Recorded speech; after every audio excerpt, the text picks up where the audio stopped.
السلام عليكم ورحمة الله وبركاته. ولا ليغا قاليغا مير البادوني دافه ذا كجوجتان وولاشين زهر عبد الكريم كسو دوادا جنال كيفتينكا قويسكا جنال كيفتينكا قويسكا وادو براتين اسبوع والباقي موقال عسو كسو دوادا موضوعين مانتا.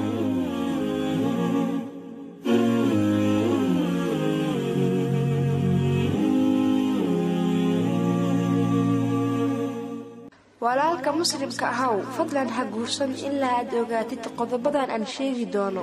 1. ha guursan ilaa aad fahamtid micnaha nolosha iyo micnaha guurkaba. 2.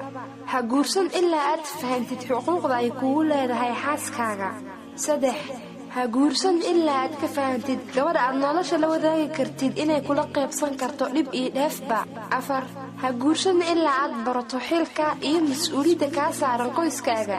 5. ha guursan ilaa aad heshid deegaan muslim ah oo aad ku korisid ubadkaaga. 6. ha guursan ilaa aad ogaatid inaad tahay ku dayasho wacan oo ay ubadkaaga kugu daydaan. ogow suuragal maahan inaad carruurtaada ka waanisid arrin aad adiga faraha kula jirtid. 7. ha guursan ilaa aad ogaatid inaad tahay qof dulqaad iyo naxariis badan. 8. ha guursanin ilaa aad ogaatid inaad aabbo wanaagsan noqon kartid mana ahan inaad nin tahay oo keliya